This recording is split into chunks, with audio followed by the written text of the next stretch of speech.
오늘 설교는 내용은 그다지 어렵지 않습니다. 그런데 용어가 좀 어려운 용어가 나가기 때문에 좀 어렵게 들려질 수도 있습니다. 그렇기 때문에 조금 더 집중하는 것이 필요하리라라고 생각을 합니다. 할례는 남자 신체의 일부를 제거하는 것입니다. 정확하게 이야기하면은 남자 생식기의 표피를 제거하는 것이죠. 하나님께서 언약의 조상인 아브라함에게 언약을 체결하실 때 요구하신 것입니다. 남자들에게만 요구를 했습니다. 창세기 17장을 보면은 하나님께서 아브라함에게 나타나셔서 내가 너를 번성케 해주겠다.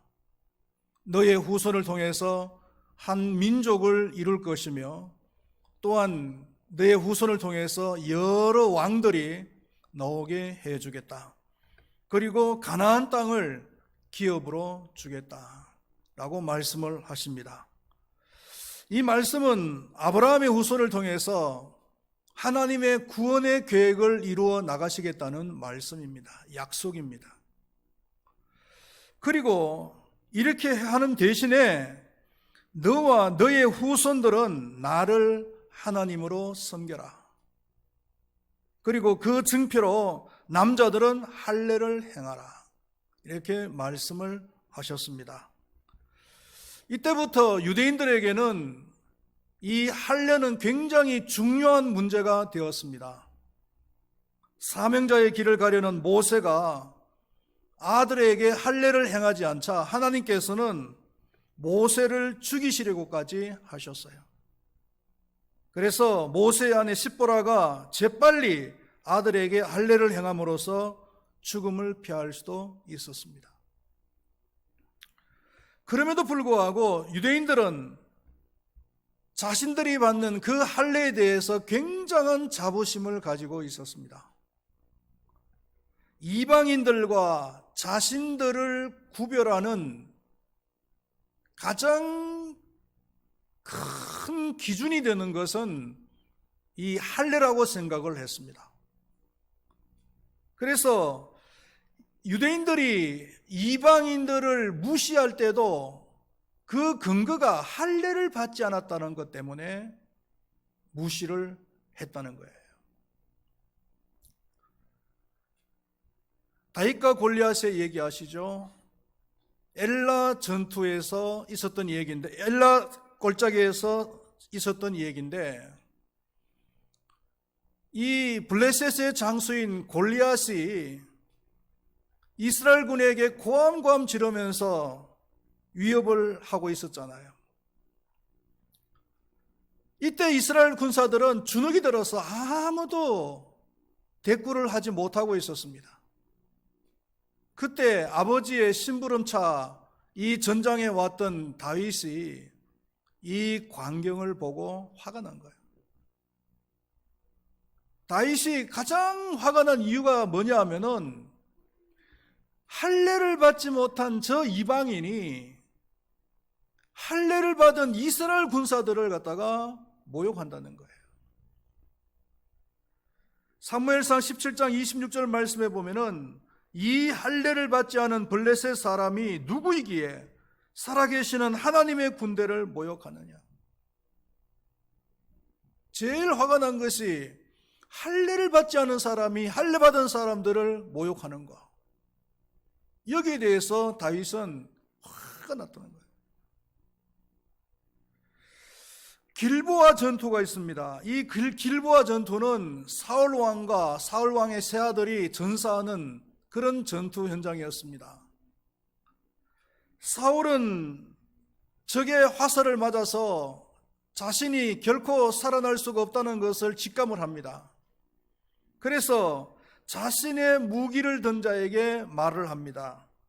네 칼을 빼어서 그것으로 나를 찌르라. 할례 받지 않은 자들이 나를 찌르고 모욕할까 두려워하노라. 이것을 봤을 때에 이 사울 왕도 할례받지 않은 사람에게 자신이 죽임당하는 것이 굉장히 수치스러운 일이라고 생각을 했다는 것이죠.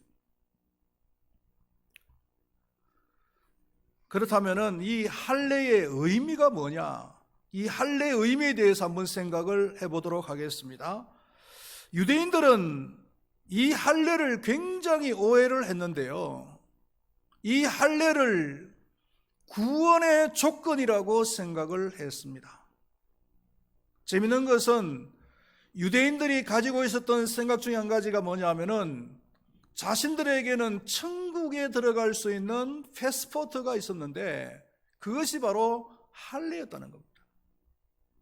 할례만 행하면은 어떤 상황 속에서도 지옥에 가지 않고 천국에 갈 수 있다라고 생각을 했다는 거예요.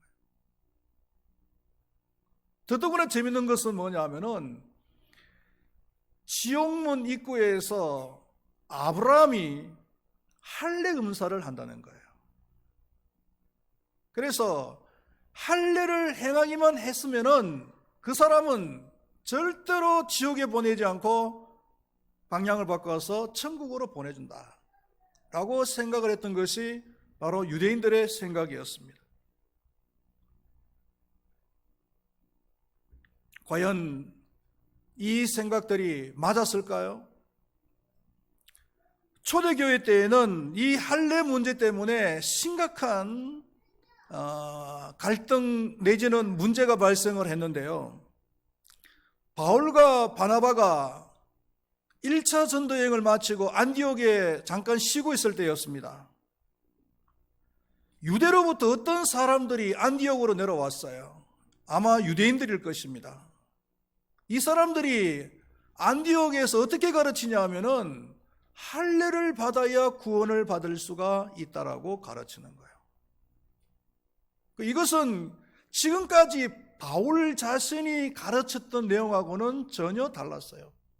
바울이 가르쳤던 내용은 뭐냐면 구원이라는 것은 하나님의 은혜로 믿음으로 말미암아서 받는 것이지 절대로 할례를 통해서 구원받는 것이 아니다라는 거였거든.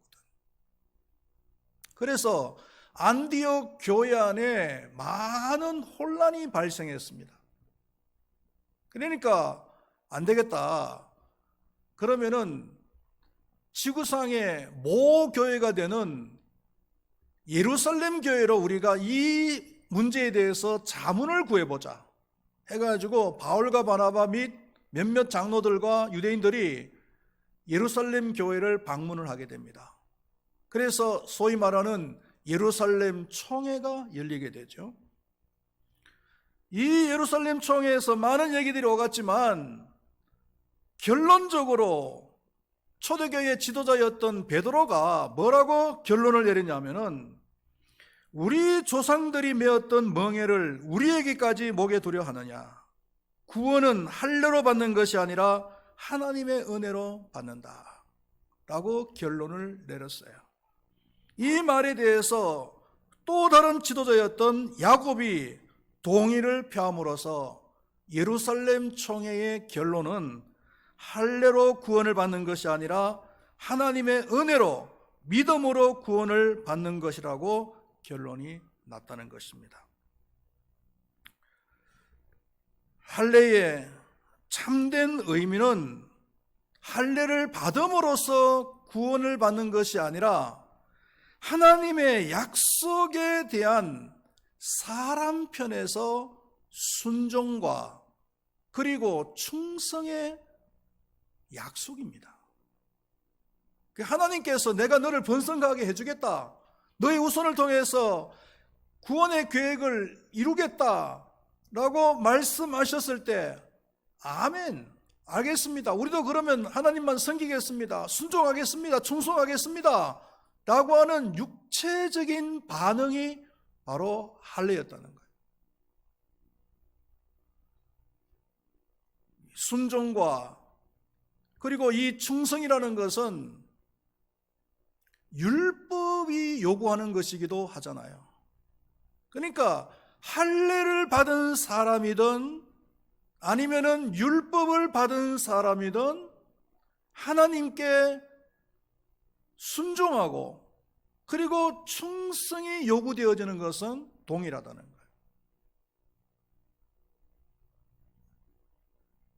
거예요. 이것은 신약 시대의 세례와 그 기능이나 목적이 똑같다라고 볼 수가 있습니다.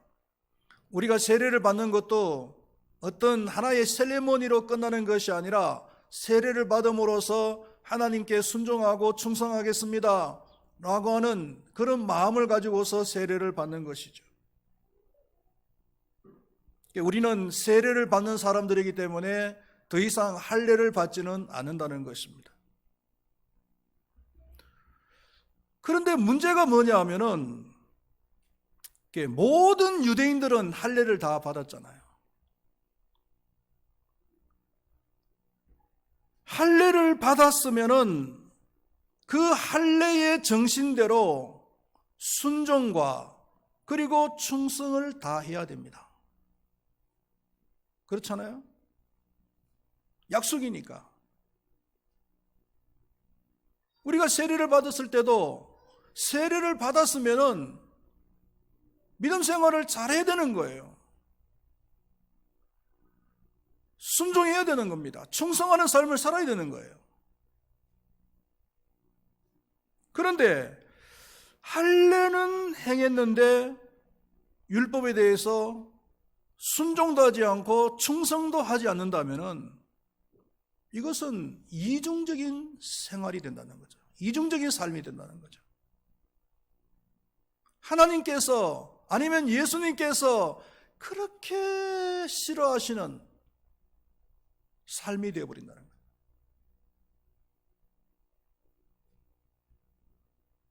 그 당시 유대인들은 할례를 다 받긴 받았습니다마는 종교적인 불감증에 걸렸어요. 그래서 율법에 온전히 순종하는 삶을 살질 않았습니다. 바울이 이것을 지적하는 거예요.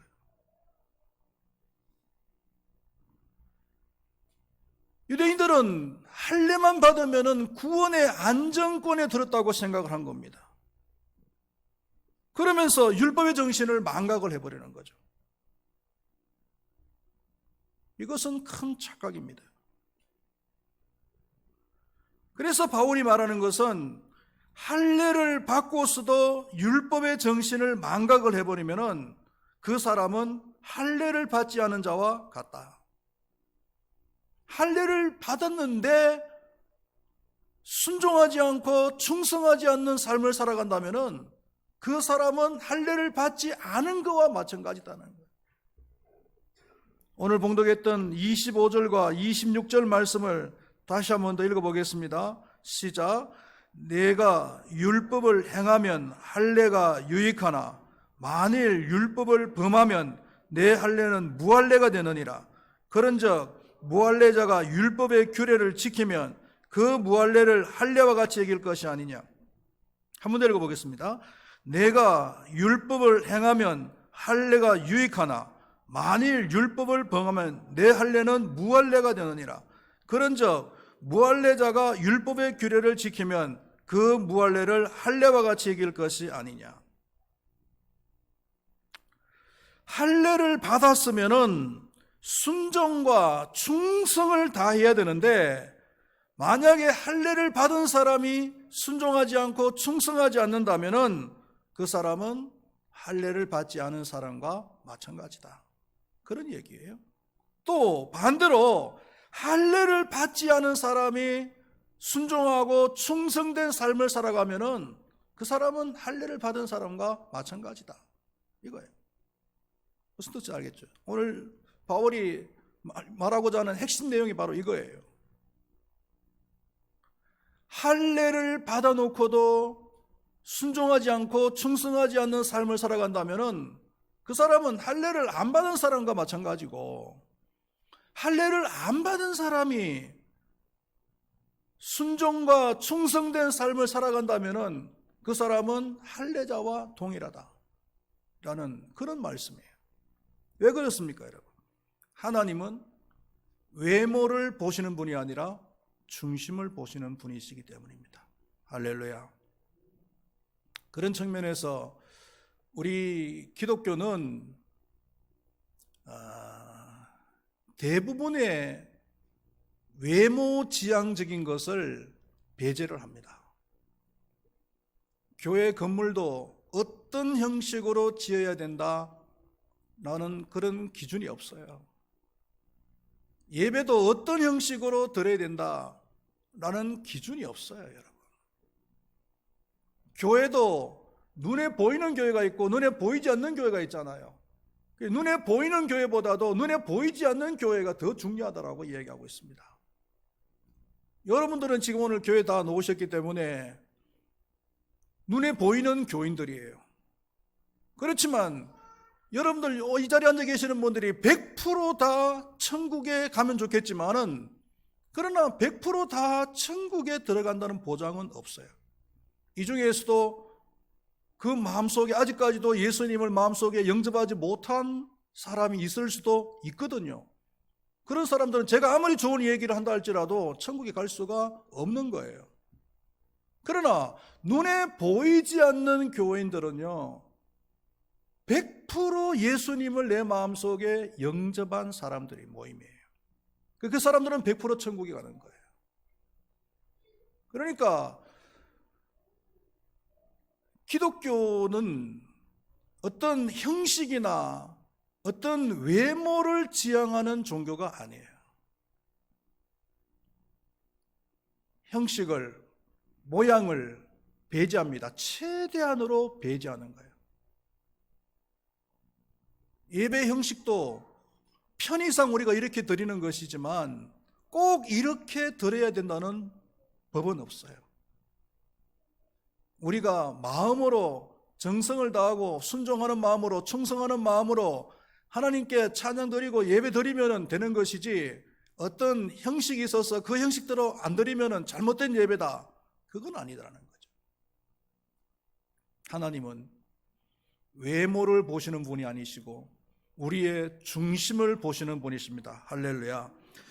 그래서 바울이 할례를 하되 어떤 외형적인 할례가 중요한 것이 아니라 마음의 할례를 하라고 말씀을 하고 있습니다. 29절 말씀에 다시 한 번 더 읽어볼까요? 29절 제가 읽겠습니다. 할례는 마음에 할지니 영에 있고 율법 조문에 있지 아니한 것이라. 마음의 할례를 하라. 다른 말로 하면은 마음으로 순종하고 마음으로 충성하는 그런 삶을 살아야 된다는 얘기 아니겠습니까? 겉으로는 아무리 종교적인 모습을 갖췄다고 해도 중요한 것은 마음이에요. 마음의 중심이 하나님 앞에 어떻게 세워져 있느냐, 이게 중요한 거죠. 예수님께서 바리새인들을 그렇게 지적을 하셨잖아요. 이중성을 지적하셨어요. 바리새인들의 11조, 바리새인들이 하는 구제, 이런 것들을 지적하신 것이 아니라 11조를 잘하고 구제하는 것은 잘하는 일이지만은, 그러나 그 마음속에 의와 인과 신이 없다. 그 마음속에 정직함이 없고, 그 마음속에 긍휼함이 없고, 그 마음속에 참된 믿음이 없다. 이걸 지적하셔요. 바리새인들의 그 이중성을 갖다가 지적을 합니다. 진짜 신앙은 마음과 행동이 일치하는 것인 줄로 믿습니다. 이런 설교를 하면은 제일 찔리는 사람이 있어요. 제일 찔리는 사람이 누구냐면은 저 자신입니다. 설교자가 이런 설교를 할 때는 정말 자신이 찔리는 마음을 가지고서 설교를 하게 되는 것 같아요. 그 여자들이 그 화장을 하잖아요. 그 화장을 한다든지 아니면 외모를 꾸민다든지, 저는 뭐 일정 분량은 긍정적으로 생각을 합니다. 여자들은 이 지구를 아름답게 해야 될 사명이 있다 라는 생각이 있기 때문에 화장을 어느 정도 해야 되고, 그 다음에 외모를 꾸미는 것도 긍정적으로 생각을 합니다. 요즘이야 뭐 남자들도 외모를 꾸미는 그런 시대 아니겠습니까? 그러나 중요한 것은 뭐냐면은 외모를 꾸미는 것도 중요하지만은 외모를 꾸미는 만큼 내면도 꾸며야 된다는 거예요. 내면도 장식을 해야 된다. 그 외모는 아름답게 장식을 하는데 그 내면이 엉망진창이라면은 너무 이중적이잖아요.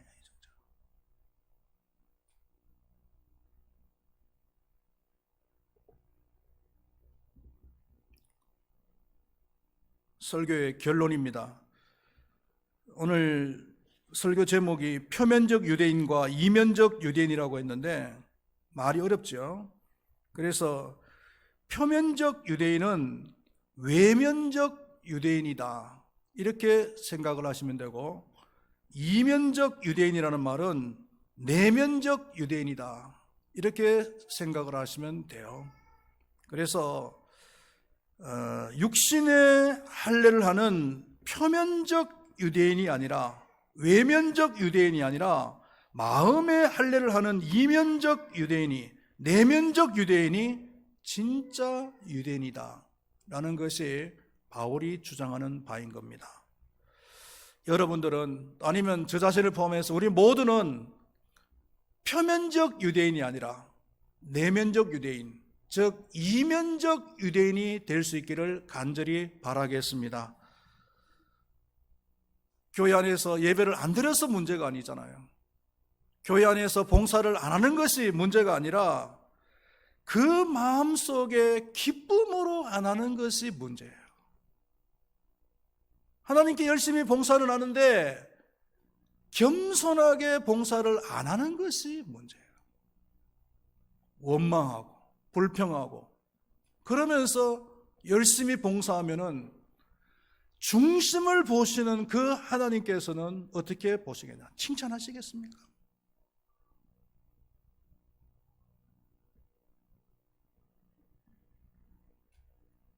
불평과 원망, 억지가 가득한 채로 예배를 한다든지 봉사를 한다면은 사람에서가 아니라, 사람은 물론 그 모양을 보고 칭찬해 줄 수도 있겠습니다만은, 그러나 우리가 칭찬을 받아야 될 대상은 사람이 아니라 하나님이시잖아요.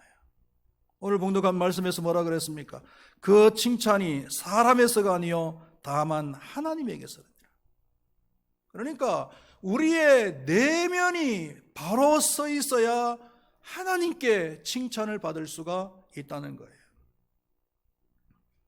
억지 순종, 억지 헌신, 억지 예배자가 아닌 마음으로 기뻐하고 헌신하고 봉사하는 사람들이 되면 좋겠습니다. 이왕 주님께 순종하고 충성하는 것, 우리의 내면이 주님 앞에서 칭찬받을 수 있는 그런 삶이 될 수 있으면 좋겠습니다. 기도하겠습니다. 우리 하나님께서는 외모를 보시는 분이 아니라 중심을 보시는 분이시라고 했습니다.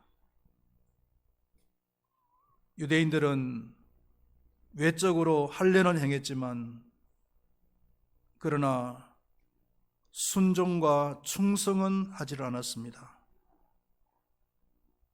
그래서 차라리 할례를 받지 않는다 할지라도 순종과 충성하는 사람은 할례자와 동일하다고 바울은 얘기를 하고 있습니다. 그러므로 외적인 할례보다 차라리 마음의 할례를 하라고 우리에게 강조를 하고 있습니다. 우리가 하나님께 예배하고 하나님께 봉사하고 하나님께 충성할 때 물론 외적으로 잘할 수도 있습니다만은, 그러나 혹시 그것이 원망이나 불평이나 억지나 교만한 마음으로 하게 된다면 사람에게는 인정을 받고 사람에게는 칭찬을 받을 수 있겠지만 하나님께는 절대로 칭찬을 받을 수 없다고 했습니다. 우리의 칭찬의 대상은 바로 하나님이신 줄로 믿습니다. 우리의 내면이 정말 기쁨으로 감사하는 마음으로 자원하는 마음으로 예배하고 충성하고 헌신하고 봉사할 수 있도록 도와주시옵소서. 그래서 우리 금바위교회 모든 성도님들은 하나님께 칭찬받는 삶을 살아갈 수 있도록 도와주시옵소서. 예수님의 이름으로 기도드리옵나이다. 아멘.